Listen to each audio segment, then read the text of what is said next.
अगर दोस्तों आप इस वीडियो पे क्लिक कर दिए हैं और छोड़कर चले जाएंगे तो बहुत बड़ा नंबर गंवा देंगे, क्योंकि आज के इस वीडियो में एक नया मॉडल पेपर लेकर आए हैं। 70 में 70 नंबर कैसे आएगा आज के इस वीडियो में डिटेल में आपको बताएंगे। और इसी मॉडल पेपर से डायरेक्ट आपके कम से कम ये मान के लिए 20 से लेकर 25 नंबर के क्वेश्चन इसी मॉडल पेपर से डायरेक्ट सीधा पेपर में आने वाला है। तो बहुत ही मोस्ट इंपॉर्टेंट है। शुरुआत करते हैं और समझने का प्रयास करते हैं किस प्रकार से नया मॉडल पेपर यानी आपका जो देखने को मिलेगा कुछ इस प्रकार से देखने को मिलेगा। सबसे पहले यहाँ पे पेपर पैटर्न देख लीजिए, हूबहू ऐसे ही आपको एग्जाम में क्वेश्चन पेपर देखने को मिलेगा। यहाँ पे निर्देश वगैरह देख लीजिए, एक बार अच्छे से आप पढ़ सकते हैं। सीधा मुद्दे की बात करते हैं और यहाँ पे जो क्वेश्चन है उसकी शुरुआत करते हैं। तो आ जाते हैं यहाँ पे बहुविकल्पीय प्रश्न पर। बहुविकल्पीय प्रश्न में आपके सामने पहला प्रश्न है कि दो देशों के मध्य व्यापार क्या कहलाता है। अगर दो देशों के बीच में व्यापार होता है तो उसे क्या कहा जाता है? अंतर्देशीय व्यापार,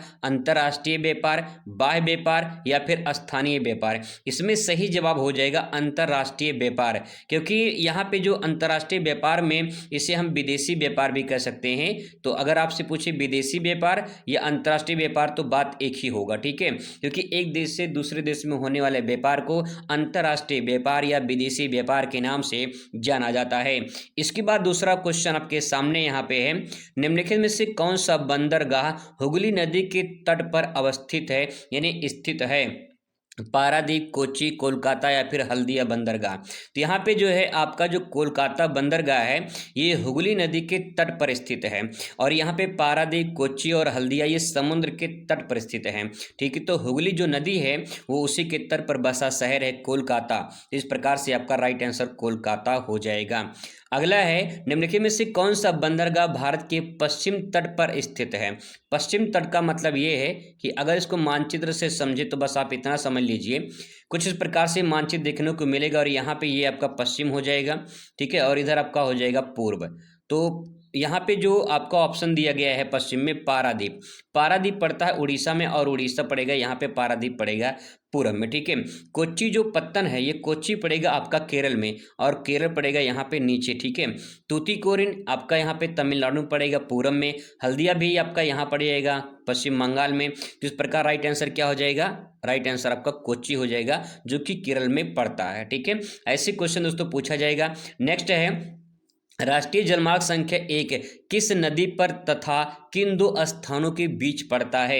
यानी आपको राष्ट्रीय जलमार्ग संख्या 1 आपको बताना है। इसके बोलते हैं NW1, ठीक है, NW1 बोलते हैं इसे। तो ये जो NW1 है नहीं, नेशनल वाटरवे संख्या 1 किस नदी में है, नहीं किस नदी पर है और किन्हीं दो स्थानों के बीच को जोड़ता है? तो ब्रह्मपुत्र नदी सदिया से धुबरी के बीच में है, गंगा हल्दिया और जो है प्रयागराज इन इलाहाबाद, पश्चिमी नदी तटनहर कोट्टापुरम या फिर कोल्लम, इनमें से कोई नहीं।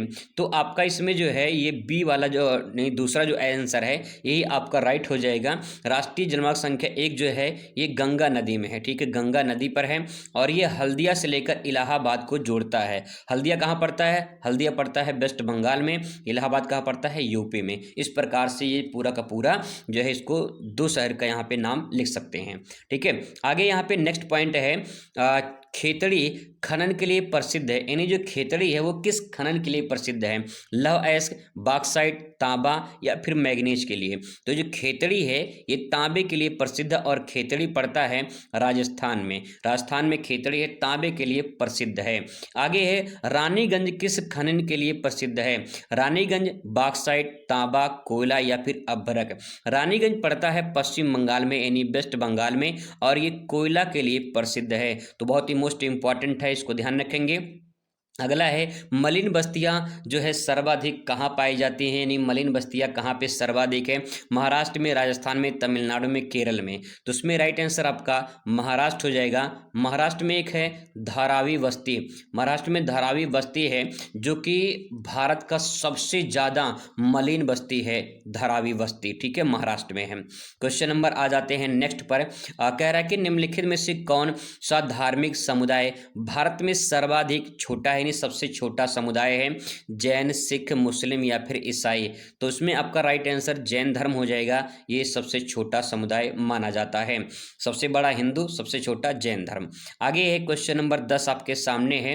8वां है क्वेश्चन नंबर। 2011 की जनगणना के अनुसार भारत की जनसंख्या निम्नलिखित में से कौन सी है? 2011 में जो जनगणना हुई थी उसके हिसाब से भारत की आबादी कितनी है? तो 102 करोड़, 328 करोड़, 318 करोड़ या फिर 121 करोड़। तो सही जवाब हो जाएगा 121 करोड़। ये 8 बहुविकल्पीय क्वेश्चन है, इसमें से डायरेक्ट आपके पेपर में 1-2 क्वेश्चन पक्का आएगा। अब बात करते हैं अति लघु प्रश्न की। अगला प्रश्न दोस्तों आपके सामने है कि अति लघुत्तरीय प्रश्न के बारे में आपको यहाँ पे लिखना पड़ेगा। लगभग 20 से 25 शब्दों में 2 अंक आपको यहाँ पे मिलेगा। कुछ इस प्रकार से प्रश्न आपको देखने को मिलेगा, जैसे कि मानव भूगोल के 2 शाखा, उनका नाम बताना है। विश्व में सर्वाधिक मानव जो है जनसंख्या वाले जो 2 देश हैं उनका नाम बताना है। मानव विकास के 2 स्तंभ का नाम बताना है। जो है यहाँ पे ये भगती नहीं बल्कि यहाँ पे ये सेंटेंस थोड़ा सा चेंज करना है इसको, यहाँ पे बगाती है, ठीक है, बगाती।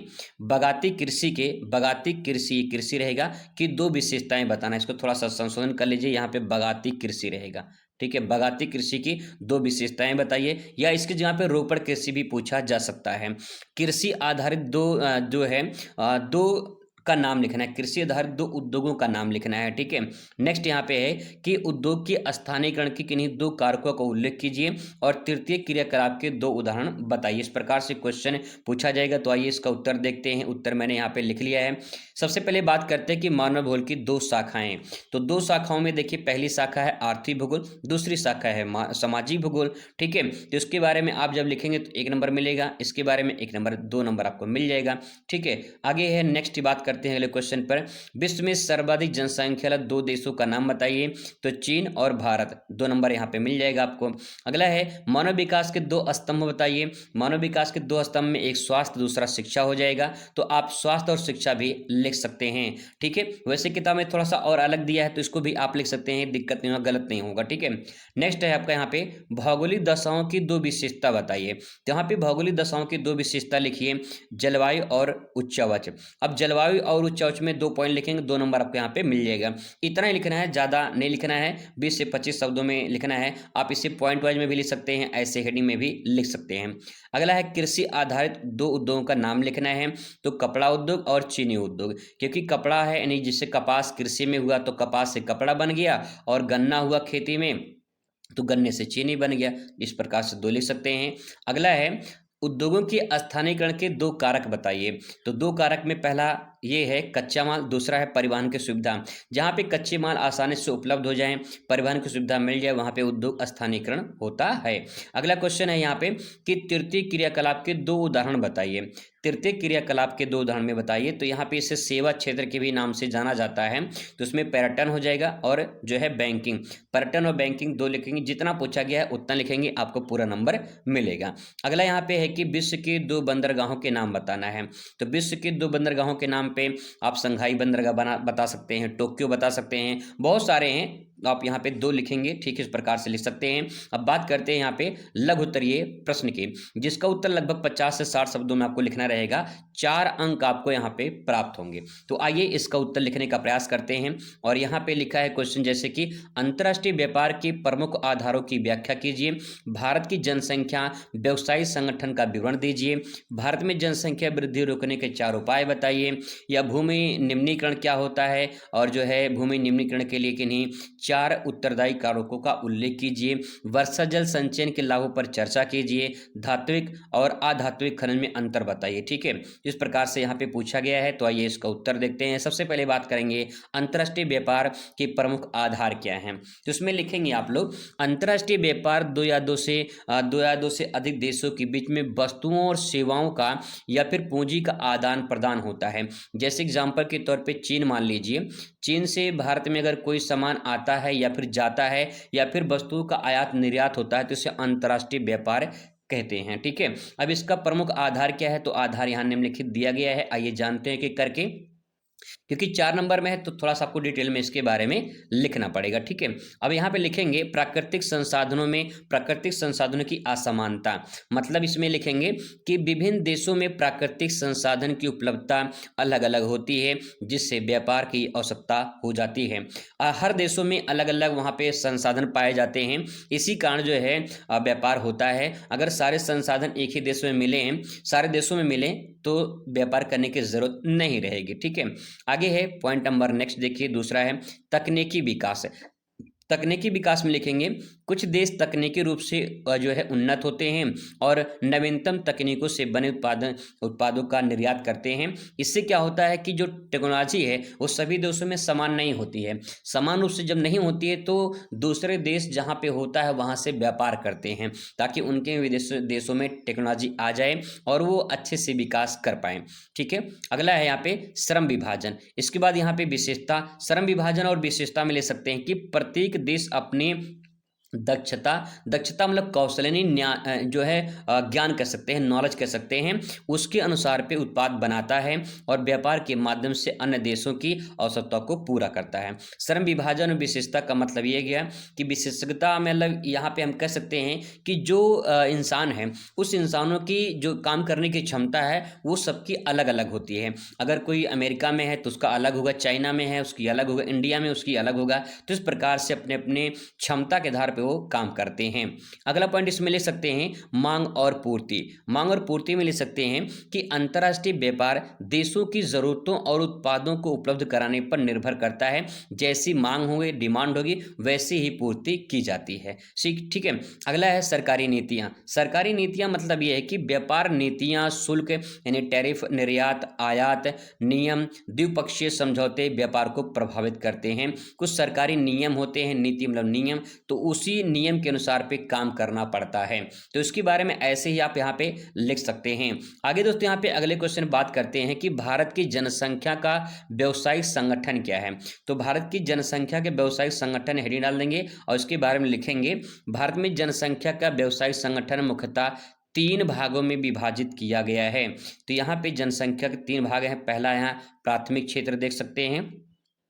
अब यहाँ पे प्राथमिक क्षेत्र में लिखेंगे इसमें कृषि, पशुपालन, मत्स्य पालन, वानिकी, खनन जैसे कार्य आते हैं। भारत का लगभग 43% जनसंख्या कृषि में संलग्न है। तो इस प्रकार से प्राथमिक क्षेत्र के बारे में आप यहाँ पे लिख सकते हैं। अगला है द्वितीय क्षेत्र। इसमें लिखेंगे कि इसमें विनिर्माण, निर्माण उद्योग आते हैं। उद्योगों के विकास के कारण इसमें रोजगार के अवसर बढ़े हुए हैं। तो जो द्वितीय क्षेत्र है यहाँ पे उद्योगों का विकास ज़्यादा हुआ है और यहाँ लोगों को रोजगार भी ज्यादा मिलता है। आगे है तीसरा पॉइंट। तीसरे क्षेत्र में देखेंगे इसमें सेवाएं जैसे कि बैंकिंग, परिवहन, संचार, स्वास्थ्य, शिक्षा, पर्यटन आदि शामिल होते हैं और भारत में इस क्षेत्र का योगदान तेजी से जो है बढ़ रहा है, सेवा क्षेत्र का, ठीक है। आगे है क्वेश्चन नंबर नेक्स्ट देखिए, भारत में जनसंख्या वृद्धि के रोकने के 4 उपाय बताइए। जो जनसंख्या बढ़ रही है इसके कोई रोकने के 4 उपाय बता दीजिए। तो पहला है यहाँ पे शिक्षा का प्रसार किया जाए। अगर शिक्षा का प्रसार होगा तो शायद जनसंख्या वृद्धि को कम किया जा सकता है। जैसे लोगों में जनसंख्या नियंत्रण के प्रति जागरूकता बढ़ाने के लिए शिक्षा महत्वपूर्ण जरूरी है, ताकि वो जान सके कि अगर जनसंख्या वृद्धि होगी तो क्या समस्याएं हो सकती हैं। परिवार नियोजन अपनाना चाहिए। परिवार नियोजन का मतलब है कि हमें परिवार बढ़ाना है तो योजना बनाकर बढ़ानी है। अब यहाँ पे जैसे कि गर्भ निरोधक जो साधन आते हैं, परिवार नियोजन जो कार्यक्रम होते हैं उनको बढ़ावा देना और जिस प्रकार से सरकार नियम लगाती है उसको पालन करना, तभी जनसंख्या वृद्धि जो है वो रोका जा सकता है। अगला है महिला सशक्तिकरण। महिला सशक्तिकरण में लिखेंगे महिलाओं को शिक्षा, रोजगार के अवसर बढ़ने से जनसंख्या वृद्धि दर को नियंत्रित किया जा सकता है। तो इसके बारे में लिख सकते हैं। चौथा पॉइंट इसमें है स्वास्थ्य सुविधा में सुधार। जैसे से स्वास्थ्य सुविधा में सुधार हुआ है, जनसंख्या में परिवर्तन देखने को मिला है, तो इसमें ले सकते हैं कि जनसंख्या में कहीं न कहीं वृद्धि का कारण स्वास्थ्य सुविधा में सुधार भी माना जाता है। अब आगे अगला क्वेश्चन देखिए, भू निम्नीकरण और भारत में इसके प्रमुख कारण क्या हैं। तो इसमें लिखेंगे भू निम्नीकरण का मतलब क्या होता है। भू निम्नीकरण में इसमें लिखेंगे कि भूमि की उत्पादकता में गिरावट, जो गिरावट होती है, जो कमी होती है, जो ह्रास होता है, उसी को भू निम्नीकरण कहा जाता है। इसमें इसमें जो है भूमि बंजर हो जाते हैं और भारत में भूमि निम्नीकरण के यहाँ प्रमुख कारण दिए गए हैं। जैसे क्यों होता है भूमि का ह्रास, क्यों होती है मिट्टी की कटाई, तो यहाँ पे देखिए अत्यधिक वनों की कटाई से, अत्यधिक वनों की कटाई से मृदा की भी जो है कटाई होती है, यानी मृदा अपरदन होता है। वृक्षों की अंधाधुंध कटाई से मिट्टी की जो उर्वरता होती है वो कम हो जाती है। तो इस प्रकार से इसके बारे में आप लिख सकते हैं। अगला है पॉइंट अत्यधिक कृषि। अत्यधिक कृषि का मतलब ये है कि बार बार खेती करने से मिट्टी पोषक तत्व जो होती है वो खत्म हो जाती है। एक ही फसल एक ही खेत में बार बार उगाने से उसकी उर्वरा शक्ति कम हो जाती है। अत्यधिक चराई, अत्यधिक चराई का मतलब क्या है, इसमें पशुओं द्वारा अत्यधिक चराई से भी भूमि की सतह खराब हो जाती है। तो ज़्यादातर एक ही स्थान पर अगर पशुएं चरेंगे तो जो उसकी भूमि की उर्वरा शक्ति है वो क्या हो जाती है, खराब हो जाती है, खत्म हो जाती है, कम हो जाती है। अगला पॉइंट यहाँ पे है, नेक्स्ट है खनन और औद्योगिकीकरण। इसमें लिखेंगे खनन से भूमि की सतह नष्ट हो जाती है और औद्योगिक कचरा भी मिट्टी को जो है नुकसान पहुंचाता है। यानी जो फैक्ट्रियां होती हैं, जो बड़ी बड़ी मशीनें होती हैं, उनसे खुदाई होती है, फिर फैक्ट्रियों की जो है निर्माण होते हैं, तो इस प्रकार से कहीं न कहीं भूमि का ह्रास होता है, भूमि की उर्वरा शक्ति जो है कम होती है। अगला क्वेश्चन आपके सामने है कि वर्षा जल संचयन के लाभ बताइए। वर्षा जल संचयन का मतलब जो बारिश का पानी होता है उसको हमें संचयन करना है, मतलब इकट्ठा करना, जमा करना है, तो उसके क्या लाभ हो सकते हैं अगर बारिश का पानी इकट्ठा करते हैं। तो इसमें लिखेंगे वर्षा जल संचयन वर्षा के पानी को एकत्रित कर जल संसाधन के रूप में उपयोग करने की प्रक्रिया को वर्षा जल संचयन कहा जाता है। और इसके प्रमुख लाभ नीचे दिए गए हैं, क्या क्या इसके लाभ हो सकते हैं। जल की उपलब्धता बढ़ाना, यानी जल संकट को कम करता है और भूमिगत जल स्तर को बनाए रखने में मदद करता है।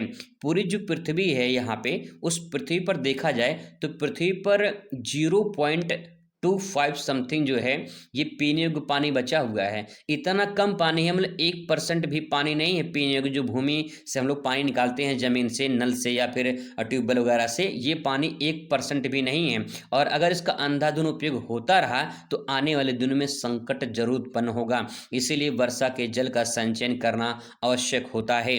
अब यहाँ पे ये पॉइंट हो गया पहला। दूसरा देखिए, बाढ़ और जल भराव को रोकना। वर्षा का पानी को संग्रहित करने से शहरी क्षेत्रों में जल भराव और समस्या कम हो जाती है। जो पानी शहरों में भर जाता है, रोड पे भर जाता है, घरों में भर जाता है, तो उसको रोकने के लिए पानी को इकट्ठा किया जा सकता है किसी तालाब वगैरह में, किसी ऐसे स्थान पर जहाँ पानी ज़्यादा मात्रा में टिक सके। जब पानी रुका रहेगा तो कहीं की ज़मीन से धीरे धीरे रिसेगा, तो पानी जब अंदर जाएगा ज़मीन में, तो कहीं की वो भी पानी फिल्टर होकर फिर से हम दोबारा उसे पीने योग्य पानी जो है नल से निकाल सकते हैं, ऐसे करके। ठीक है। अगला पॉइंट है सिंचाई में उपयोग। सिंचाई में उपयोग का मतलब ये है कि संग्रहित पानी को कृषि बागवानी में उपयोग किया जा सकता है। पेयजल की पूर्ति ग्रामीण और शहरी क्षेत्रों में पेयजल की उपलब्धता को बढ़ा देता है। तो इस प्रकार से वर्षा जल संचयन करना चाहिए। अगला है धात्विक और अधात्विक खनिज में अंतर बताइए। तो धात्विक खनिज क्या होता है, अधात्विक खनिज क्या होता है, इसके चार्ट के द्वारा समझते हैं। तो यहाँ पे देखिए विशेषता लिखी गई है, यहाँ धात्विक खनिज है, यहाँ पे अधात्विक खनिज है। तो परिभाषा पहले देख लेते हैं। वे खनिज जिसमें धातु पाई जाती है उसे धात्विक खनिज कहा जाता है, और इसमें धातु की मात्रा पाई जाती है तो इसमें नहीं पाई जाती है। वे खनिज जिसमें धातु की मात्रा नहीं पाई जाती है उसे अधात्विक खनिज कहते हैं। सिंपल परिभाषा। ठीक है। आगे यहाँ पे उदाहरण के तौर पे जैसे लोहा है, तांबा है, सोना है, एल्युमिनियम है, ये सब धात्विक खनिज के अंतर्गत आते हैं। वहीं कोयला है, चूना है, पत्थर है और माइका है। ये माइका है, माइका का मतलब अभ्रक होता है। ठीक है, माइका मतलब अभ्रक होता है। ग्रेफाइट, ये सब क्या है, अधात्विक खनिज के अंतर्गत आते हैं। परिष्करण की आवश्यकता की बात करें तो इन्हें उपयोग से पहले शुद्ध करना पड़ता है और इन्हें शुद्धिकरण की आवश्यकता नहीं पड़ती है, इनको डायरेक्ट इस्तेमाल किया जा सकता है। ठीक है। इसके बाद इसमें चुंबक जो गुण होते हैं उसमें, यानी चुंबकीय जो गुण होते हैं उसके बारे में, तो इसमें चुंबकीय गुण होते हैं, इसमें नहीं होते हैं। सिंपल परिभाषा है, अच्छे से लिखकर पूरा नंबर पा सकते हैं। इसके बाद आता है विस्तृत उत्तरीय प्रश्न, जिसका शब्द सीमा 150 रहेगा और 6 अंक आपको यहाँ से प्राप्त होंगे। तो आइए क्वेश्चन देख लीजिए एक बार। मिश्रित कृषि से आप क्या समझते हैं, मिश्रित कृषि की विशेषताओं का वर्णन कीजिए। अथवा भारत में जनसंख्या के असमान वेतन को प्रभावित करने वाले कारकों की विवेचना कीजिए। इस प्रकार से क्वेश्चन पूछा जा सकता है। अगला है इंदिरा गांधी नहर जो है मानचित्र में ये सतत है, यहाँ पे रहेगा सतत, ठीक है। सतत विकास की बढ़ावा देने के लिए उपाय सुझाइए, इस प्रकार से पूछा जा सकता है। या फिर ग्रामीण बस्ती के प्रतिरूपों का जो है विवरण दीजिए। तो आइए कि करके इसका समझने का प्रयास करते हैं। मिश्रित कृषि परिभाषा और विशेषता हमें समझना है, तो ये आपका हेडिंग बन जाएगा और उसके बारे में लिखेंगे। मिश्रित कृषि वह कृषि पद्धति है जिसमें फसल उत्पादन के साथ साथ पशुपालन, मुर्गी पालन, मछली पालन आदि भी किया जाता है। कृषि प्रणाली किसानों की विविध आय के साधन जो है प्रदान करती है और कृषि जोखिम को कम करती है। तो मिश्रित कृषि का मतलब मिक्स्ड, यानी जैसे मान लेते हैं कि अगर गेहूं के साथ में, ठीक है, गेहूं के साथ में जो है मटर आपने बो दिया, ठीक है, गेहूं के साथ मटर बो दिया, सरसों आपने बो दिया, ठीक है, सरसों बो दिया, और ठीक है आलू बो दिया आपने, तो ये सब क्या है, ये मिक्स कृषि है, इसे मिक्स कह सकते हैं। अब यहाँ पे क्या होगा, इसमें कृषि है, ठीक है, कृषि है प्लस पशुपालन, कृषि प्लस पशुपालन, ये क्या कहलाता है, ये कहलाता है मिश्रित कृषि, इसे कहते हैं मिश्रित कृषि। इसको डायग्राम में भी कन्वर्ट कर सकते हैं, ठीक है। तो इस प्रकार से इसके बारे में आप यहाँ पे लिख सकते हैं। इसकी विशेषता ये देखते हैं, विशेषता में लिखेंगे, पहला पॉइंट यहाँ पे है बहुउद्देशीय उत्पादन। बहुउद्देशीय उत्पादन में लिखेंगे इसमें फसलों के साथ पशुपालन भी किया जाता है, जिससे किसानों को कई आय जो है आय के स्रोत बन जाते हैं और आय वहां से उनको प्राप्त होता है। तो बहुउद्देशीय उत्पादन होता है पहला पॉइंट। दूसरा देखिए, मिट्टी की उर्वरता बनाए रखना, यानी फसल अवशेषों और पशुओं के अवशिष्ट को यानी जैविक खाद के रूप में अगर प्रयोग किया जाए तो मिट्टी की जो उर्वरा शक्ति है वो बनी रहती है। रासायनिक खाद का कम से कम प्रयोग करके जैविक खादों का प्रयोग किया जाए। तीसरा पॉइंट देखिए, जोखिम में कमी। जोखिम में कमी का मतलब यह है यदि किसी कारणवश सब फसल उत्पादन जो है प्रभावित होता है तो पशुपालन या फिर अन्य गतिविधियों से आय जो है किसानों का सहारा बनती रहती है। अगला है यहाँ पे संसाधन का प्रभावी उपयोग। संसाधन का प्रभावी उपयोग का मतलब है कि जल, भूमि, श्रम का संतुलित उपयोग जो है संभव हो जाता है। लास्ट पॉइंट है आर्थिक स्थिरता, इसमें लिखेंगे विविध उत्पादन से किसानों की आर्थिक जो स्थिति है वो अधिक स्थिर रहती है। अगर आपको वो नहीं आ रहा है तो अथवा करके भी आप इसे लिख सकते हैं, क्वेश्चन है अथवा करके, कि जनसंख्या के भारत में जनसंख्या के असमान वितरण को प्रभावित करने वाले कारक बताना है। असमान वितरण का मतलब कि अलग अलग जगह पे फैले रहते हैं, कहीं ज़्यादा जनसंख्या रहती है, कहीं कम जनसंख्या रहती है, कहीं मध्यम में रहती है तो कहीं बिल्कुल कम रहती है। तो ऐसा क्यों होता है, उसके पीछे क्या कारक है, कारक मतलब कारण क्या है, ये आपको बताना है। तो यहाँ पे देखिए कुछ निम्नलिखित कारण यहाँ पे दिए गए हैं। पहला है भौगोलिक कारक। भौगोलिक कारक में क्या लिखेंगे, इसमें लिखेंगे आप लोग, इसमें जलवायु है, भूमि की उर्वरता है, ये सब जो है भौगोलिक कारक के अंतर्गत आते हैं। अब इसके बारे में थोड़ा सा दो लाइन लिख देंगे कि मैदानी और समशीतोष्ण जलवायु वाले क्षेत्र में घनी आबादी वाले जो है क्षेत्र देखने को मिलते हैं, जबकि रेगिस्तान और ठंडे वाले क्षेत्रों में विरल आबादी ने कम आबादी हमें देखने को मिलती है। वहीं मिट्टी की उर्वरता की बात करें तो गंगा ब्रह्मपुत्र घाटी में उर्वरा भूमि वाले क्षेत्र होते हैं, यहाँ जनसंख्या हमें अधिक देखने को मिलती है, जबकि पहाड़ी और रेगिस्तानी इलाकों में जो है वहाँ पे विरल जनसंख्या यानी कम जनसंख्या देखने को मिलती है। तो इसके बारे में ऐसे ही आप आराम से लिख सकते हैं। इसके बाद आता है आपका आर्थिक कारक। आर्थिक कारक में उद्योग और व्यापार है, कृषि की उपलब्धता है। इसमें लिखेंगे उद्योग और व्यापार में कि औद्योगिक क्षेत्र जैसे मुंबई, दिल्ली, कोलकाता जैसे ये बड़े शहर हैं, यहाँ पे जनसंख्या घनत्व जो है आपको अधिक देखने को मिलता है, क्योंकि यहाँ पे उद्योग और व्यापार लोगों को आसानी से और जल्दी मिल जाते हैं। नेक्स्ट है कृषि की उपलब्धता, यानी अच्छे कृषि भूमि वाले क्षेत्र में लोग ज़्यादा जो है संख्या में बसना पसंद करते हैं। इसके बाद सामाजिक और ऐतिहासिक कारक है, तो सामाजिक और ऐतिहासिक कारक में लिखेंगे परिवहन की सुविधा अच्छी होती है तो लोग वहाँ पे जाके रहना पसंद करते हैं। अच्छी परिवहन सुविधा लोगों को जो है आकर्षित करती है और लोग वहाँ पे जाके बसते हैं। इसके बाद ऐतिहासिक विकास। ऐतिहासिक विकास का मतलब ये है कि ऐतिहासिक विकसित रूप से बहुत सारे ऐसे शहर हैं जो प्राचीन काल से ही चले आ रहे, जैसे वाराणसी शहर हो गया, प्रयागराज हो गया, लखनऊ शहर हो गया, ये प्राचीन ऐतिहासिक शहर के अंतर्गत आते हैं। तो यहाँ पे लोग ज़्यादा जनसंख्या में निवास करना पसंद करते हैं। इसके बाद दोस्तों 25 नंबर क्वेश्चन है, इंदिरा गांधी नहर सतत विकास को बढ़ावा देने के उपाय बताइए। तो इंदिरा गांधी नहर कहाँ पे है, ये है राजस्थान में सबसे ज़्यादा जो है ये प्रभावित क्षेत्र है इसका, इंदिरा गांधी नहर का। और इसे सतत विकास कैसे होता है ये बात आपको समझना है। तो थोड़ा सा आपको यहाँ पे मैपिंग के द्वारा मैं समझाने का प्रयास करूँगा, आप आप इसे समझ जाएंगे तो आपका काम हो जाएगा। और ये लॉन्ग क्वेश्चन है, अगर इसमें जो है आप लॉन्ग क्वेश्चन में मैपिंग कर देते हैं तो समझ लीजिए कि पूरा का पूरा 6 में 6 नंबर आपको मिल जाएगा। ठीक है, अब इंदिरा गांधी जो नहर है इसको थोड़ा सा महसूस करने की कोशिश करेंगे, मैपिंग से समझने का प्रयास करते हैं।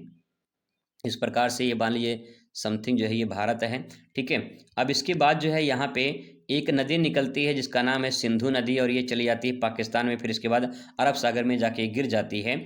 फिर इसके बाद जो है यहाँ पे यहाँ से एक नदी निकलती है सतलज नदी, और ये नदी आके इस प्रकार से जो है यहाँ पे सिंधु में जाके इसको ज्वाइन कर लेती है। ठीक है, और फिर इसके बाद सतलज नदी में एक नदी आके यहाँ से मिलती है ब्यास नदी, और फिर यहाँ से ब्यास नदी जब मिल जाती है तब यहाँ से एक यहाँ से नदी नहर निकाली गई है, इस प्रकार से राजस्थान में ऐसे बहती है। इसी जो ये जो नहर है इसी नहर को बोलते हैं राजस्थान के मतलब इंदिरा गांधी नहर, इसी को नाम दिया गया है। यानी जो सतलज नदी है सतलज नदी है, ठीक है, सतलज नदी हो गया, और ये है जो है ब्यास नदी है। सतलज और ब्यास के संगम से एक नहर निकाली गई है, उस नहर का नाम है इंदिरा गांधी नहर, और इसी जो नहर है यही राजस्थान में बहती है। और इसका सतत विकास कैसे होता है? सतत विकास का मतलब ये है कि राजस्थान में एक मरुस्थल है और उस मरुस्थल में पूरा रेगिस्तान होता है, और वहाँ पे अगर पानी मिल जाए तो ये सोने में सुहागा वाली बात हो जाती है। यानी कहने का मतलब ये है कि जिसको पानी की तलाश थी उसे पानी सामने मिल जाए तो देखकर खुश हो जाता है। तो वही बात यहाँ पे है, कैसे सतत विकास होगा आइए डिटेल में जानने का प्रयास करते हैं। अब लिखेंगे दोस्तों इसके बारे में कि इंदिरा गांधी नहर राजस्थान के शुष्क और अर्ध शुष्क क्षेत्रों में जल आपूर्ति कर कृषि और आर्थिक विकास में सहायक है। इसके द्वारा सतत विकास बढ़ाने के लिए कुछ प्रमुख उपाय निम्नलिखित दिए गए हैं। जैसे पहला यहाँ पे देखिए जल संरक्षण एवं प्रबंधन।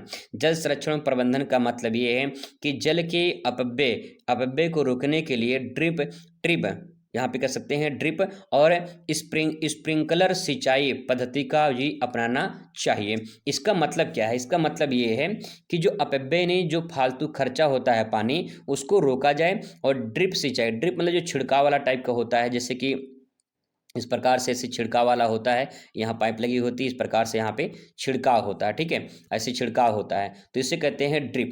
स्प्रिंकल मतलब होता है कि स्प्रिंकल भी ऐसे जो है एक बना होता है, उसमें पाइप लगी होती है, उसमें से पानी जो है थोड़ा थोड़ा निकलता रहता है और इस प्रकार से छिड़काव होते रहते हैं। ठीक है, इस प्रकार से स्प्रिंकल सिंचाई जो है पद्धति अपनाई जाती है। नेक्स्ट है कृषि सुधार। कृषि सुधार में लिखेंगे कि जल संवेदनशील फसलों की खेती और जैविक कृषि को बढ़ावा देने में सहायक है। तो ये काफ़ी इंपॉर्टेंट है, काफ़ी महत्व है इसका इंदिरा गांधी नहर का। इसके बाद स्थानीय उद्योगों का विकास होता है। इसमें आप लिखेंगे कृषि आधारित उद्योग जैसे कि डेयरी है, खाद्य प्रसंस्करण है, इकाइयों को बढ़ावा दिया जाना चाहिए। यानी अगर वहाँ पे स्थानीय लोगों को अच्छी कृषि मिलेगी तो वहाँ पे पशुपालन भी होगा और अच्छा खासा विकास भी होगा। नेक्स्ट है वनावरण वृद्धि, यानी नहर के किनारे किनारे जो है वृक्षारोपण किया जाना चाहिए ताकि जो है पर्यावरण संतुलन बना रहे। लास्ट में लिखेंगे सामुदायिक सहभागिता। सामुदायिक सहभागिता का मतलब सबकी सहभागिता उसमें होनी चाहिए। जल उपभोक्ता समिति गठन कर स्थानीय लोगों को भागीदारी सुनिश्चित करनी चाहिए ताकि पानी को सही तरीके से उपयोग किया जा सके। अगर ऐसा होता है तो ये सतत विकास माना जाएगा। इसके बाद अथवा करके उसको लिख सकते हैं ग्रामीण बस्ती के प्रतिरूप के बारे में आपको बताना है। तो ग्रामीण बस्ती के प्रतिरूप क्या होते हैं आइए जानने की कोशिश करते हैं। यहाँ पे इसमें आप जो है लिखेंगे सकेंद्री बस्ती। पहले थोड़ा सा यहाँ पे ऊपर देख लेते हैं। ग्रामीण बस्ती का स्वरूप भौगोलिक और सामाजिक कारकों पर निर्भर करता है। भारत में ग्रामीण बस्तियाँ मुख्य प्रतिरूप निम्नलिखित दिए गए हैं। पहला है यहाँ पे सकेंद्री बस्ती। सकेंद्रित बस्ती का मतलब ये होता है कि घर आपस में सटे होते हैं, समानतः मैदानी और उपजाऊ क्षेत्रों में पाए जाते हैं। उदाहरण के तौर पे उत्तर भारत का गंगा यमुना का दोयाब क्षेत्र यहाँ पे सघन बस्तियाँ देखने को मिलती हैं या सकेंद्रित बस्ती देखने को मिलती है। सकेंद्रित का मतलब होता है एक ही जगह पे इकट्ठा होना, या हम इसे सघन के नाम से भी जान सकते हैं, लिख सकते हैं। ठीक है, अगला पॉइंट है यहाँ पे विखंडित बस्तियाँ। विखंडित का मतलब होता है विखंडन होना, अलग अलग बस्ती बसा होना। ठीक है, जैसे घर आपस में दूर दूर स्थित होते हैं। पहाड़ी और वन क्षेत्र जैसे शुष्क क्षेत्रों में जो है ऐसी विखंडित बस्तियां पाई जाती हैं। उदाहरण के तौर पे मध्य प्रदेश है, छत्तीसगढ़ है, यहाँ पे बनवासी जो है इस प्रकार से बसे होते हैं दूर दूर। इसके बाद है रैखिक बस्तियाँ। रैखिक बस्तियाँ का मतलब होता है सड़क, नदी, नहर के किनारे जो बसी बस्तियाँ होती हैं उन्हें रैखिक बस्ती कहते हैं, क्योंकि सड़क और नहर जो है एक रेखा के ऐसे अंतर्गत आती है, उसी किनारे किनारे यहाँ पे बस्तियाँ जो है वो बसी होती हैं। ठीक है, इस प्रकार से बस्तियाँ बसी होती हैं। आगे है यहाँ पे पेरीफेरल बस्ती। ये पेरीफेरल बस्ती क्या होती है, तो देखिए पेरीफेरल में लिखेंगे एक बड़े गांव या कस्बे के चारों ओर विकसित होती है, इसमें शहरी प्रभाव अधिक होता है। उदाहरण के तौर पे बड़े शहरों के बाहरी इलाके, जैसे मान लो दिल्ली है, ठीक है, दिल्ली है। अब इस दिल्ली के आसपास का जो क्षेत्र होगा जिसे हम एनसीआर के नाम से जानते हैं, वो आपका इस प्रकार से बस्ती देखने को मिलती है। मान लो कोई बड़ा सा शहर है, उसके आसपास जो देखने को मिलता है बस्ती, वही हमें पेरीफेरल बस्ती के नाम से जानते हैं। ठीक है, आइए बात करते हैं दोस्तों अब यहाँ मानचित्र वाले प्रश्न पे। यहाँ पे 5 क्वेश्चन आपको भारत का मानचित्र भरना होगा और संसार का मानचित्र, आपसे 10 नंबर का सवाल आएगा, मानचित्र पूछा जाएगा। तो आइए इसको भरने का प्रयास करते हैं। क्वेश्चन है यहाँ पे कि भारत के दिए गए रेखा मानचित्र में निम्नलिखित में से प्रयोग द्वारा दर्शाइए और जो है उनका नाम भी लिखिए। तो आपको चिन्ह द्वारा आपसे दर्शाना रहेगा और उसका नाम भी आपको लिखना पड़ेगा। तो पहला है यहाँ पे इस प्रदेश की आणविक ऊर्जा केंद्र, किस प्रदेश की भाई, उत्तर प्रदेश की, क्योंकि आप उत्तर प्रदेश के निवासी हैं और पेपर दे रहे हैं यूपी बोर्ड उत्तर प्रदेश। तो उत्तर प्रदेश के में कौन सा आणविक ऊर्जा केंद्र है, तो जवाब होगा नरौरा। और नरौरा पड़ता कहाँ पे, बुलंदशहर यूपी में पड़ता है। तो मानचित्र में आपको दिखा दे रहा हूँ, ऐसे ही समथिंग मानचित्र देखने को मिलेगा। अब यहाँ पे देखिए ये जो गड्ढा वाला भाग है ऊपर वाला, ये नेपाल है। ठीक है, ये नेपाल है, नेपाल के जस्ट नीचे इधर यूपी है और इस साइड जो है आपका यहाँ पे बिहार है। ठीक है, तो यहाँ पे पहले आपका यूपी है, तो आपको यहाँ पे नरौरा, यहाँ पे लगभग नरौरा भर देंगे। इस प्रकार से यहाँ लिखेंगे नरौरा और यहाँ पे क्वेश्चन नंबर फर्स्ट डाल देंगे, बस काम हो जाएगा। इतना ही आपको काम करना पड़ेगा मानचित्र में। इसके बाद यहाँ पे अगला क्वेश्चन रहेगा, दूसरा वाला देख लेते हैं। भारत में सर्वाधिक जनसंख्या घनत्व वाला राज्य कौन सा है। भारत में सर्वाधिक जनसंख्या घनत्व वाला राज्य आपका बिहार हो जाएगा। तो अभी मैंने आपको बताया था बिहार के बारे में, ये नेपाल का जो आधा हिस्सा जो है इधर आपका ये बिहार पड़ जाएगा। तो आप यहाँ पे ऐसे सिंबल बना देंगे और लिख देंगे यहाँ पे बिहार। ठीक है, यहाँ बिहार ले देंगे। क्वेश्चन नंबर 2 है तो क्वेश्चन नंबर 2 डाल देंगे यहाँ पे। ठीक है, ऐसे ही भर देंगे, बढ़िया नंबर आपको मिल जाएगा। अगला है भारत में सर्वाधिक साक्षरता दर वाला राज्य, तो ये आपका हो जाएगा केरल, और केरल पड़ता है दक्षिण में। तो यहाँ पे नीचे देखिए ये आपका है दक्षिण, और यहाँ पे इस साइड में पतले में ऐसे यहाँ पर केरल आपको दिखाई देगा, तो जो है ये आपका हो जाएगा केरल। ठीक है, इस प्रकार से भर देंगे। क्वेश्चन नंबर जो रहे क्वेश्चन नंबर यहाँ पे लिख देंगे। आइए बात करते हैं अगले क्वेश्चन पर। भारत का एक कुल उत्पादक राज्य भरना है, तो कुल उत्पादक राज्य झारखंड यहाँ पे भर सकते हैं। तो बिहार के जस्ट नीचे यहीं पे जो है झारखंड है, तो मैं यहाँ पे भर दे रहा हूँ झार, ऐसे लिख सकते हैं। यहाँ पे हो जाएगा आपका झारखंड। ठीक है, झारखंड हो जाएगा। क्वेश्चन नंबर 4 तो यहाँ पे 4 लिख देंगे। ठीक है, अगला क्वेश्चन यहाँ पे देखिए नेक्स्ट है कि भारत में कि पूर्वी भारत में पेट्रोलियम उत्पादक राज्य पूछा है। तो पूर्वी भारत में पेट्रोलियम उत्पादक राज्य, तो आपका पूर्वी भारत ये है पूर्वोत्तर वाला, तो यहाँ पे असम बीचों बीच पड़ता है, असम। तो यहाँ पे आप लिखेंगे ये है असम, यहाँ पे जो है आपका होता है तेल उत्पादन क्षेत्र यहाँ पे है। ठीक है, आगे यहाँ पे इसके बाद संसार का आएगा। संसार में देखिए एशिया का न्यूनतम जनसंख्या वाला देश पूछा है। तो एशिया का न्यूनतम जनसंख्या वाला जो देश है वो आपका है मालदीव। ठीक है, मालदीव है। अब मालदीव कहाँ है, ये देखिए आ जाते हैं मानचित्र पे, भारत के जस्ट नीचे। ठीक है, भारत के जस्ट नीचे ये रहा भारत, तो भारत के जस्ट नीचे यहीं पे जो है मालदीव है। तो आप यहाँ पे ऐसे सिंबल बना देंगे और यहाँ लिख देंगे मालदीव, एशिया का सबसे छोटा देश है। ठीक है, मालदीव हो जाएगा। तो यहाँ पे इस प्रकार से मालदीव भर देंगे। अगला क्वेश्चन यहाँ पे है कि जापान में एक समुद्री पत्तन भरना है। तो जापान की राजधानी है टोक्यो राजधानी जो है ये इसका समुद्री पत्तन हो जाएगा। तो संसार के मानचित्र में आपको यहाँ पे साइड में छोटा सा समुद्र के बीचों बीच यहाँ पे दिखाई देगा जापान, और जापान में यहाँ पे लिख देंगे टोक्यो। ठीक है, यहाँ पे लिख देंगे टोक्यो। ये क्वेश्चन हो जाएगा क्वेश्चन नंबर 2, यहाँ पे क्वेश्चन नंबर 2 लिख देंगे। ठीक है, ऐसे ही मानचित्र संसार का भर देंगे। अगला यहाँ पे तीसरा, अमेरिका का जो है राजधानी, यानी संयुक्त राज्य अमेरिका की राजधानी नगर पूछा है। तो संयुक्त राज्य अमेरिका जो है ये नॉर्थ अमेरिका में पड़ता है, तो यहाँ पे जो है आपका जो है भर देंगे वाशिंगटन डीसी। वाशिंगटन डीसी, संयुक्त राज्य अमेरिका की राजधानी है वाशिंगटन डीसी हो जाएगा। ठीक है, आगे इसके बाद है नेक्स्ट है ब्रिटेन का एक समुद्री पत्तन भरना है, नहीं छूट गया है यहाँ पे। दक्षिण अमेरिका की प्रमुख नदी पूछा है, तो यहाँ पे अगर ये ऊपर है तो ये उत्तर अमेरिका हो जाएगा, और ये नीचे है तो ये दक्षिणी अमेरिका, यानी आपका यहाँ पे साउथ अमेरिका हो जाएगा। तो यहाँ पे जो है एक नदी पूछा है, तो यहाँ पे अमेजन नदी बहती है, ब्राज़ील में अमेजन नदी बहती है, तो ये ब्राज़ील में इस प्रकार से यहाँ दर्शा देंगे और ये लिख देंगे अमेजन नदी। ठीक है, अमेजन नदी हो जाएगा, अमेजन नदी। ठीक है भैया, यहाँ पे ये अमेजन नदी हो जाएगा, इस प्रकार से दर्शा देंगे, बढ़िया पूरा नंबर मिल जाएगा। पांचवा क्वेश्चन है ब्रिटेन की एक समुद्री पत्तन, तो ब्रिटेन का ही राजधानी लंदन है, ब्रिटेन की राजधानी लंदन है। ठीक है, और लंदन जो है आपको यहाँ भरना है, तो यहाँ पे छोटा सा देख पाएंगे ये है आपका यूरोप के बगल में, यहाँ पे छोटा सा ये है आपका ब्रिटेन, तो आप यहाँ पे इसे गोला करके यहीं पे लिख देंगे लंदन। ठीक है, यहाँ पे लिख देंगे लंदन हो जाएगा। क्वेश्चन नंबर 5 है तो यहाँ 5 ले देंगे, पूरा नंबर आपको मिल जाएगा। तो दोस्तों ये पूरा पूरा मैंने पेपर सॉल्व करके बताया है। वीडियो कैसा लगा है कमेंट करके ज़रूर बताइएगा, और किस विषय पे आप जो है वीडियो चाहते हैं ये भी बताइएगा, ताकि मैं अगली वीडियो उसी पे ला सकूं। मिलते हैं इस वीडियो में, थैंक्स फॉर वॉचिंग।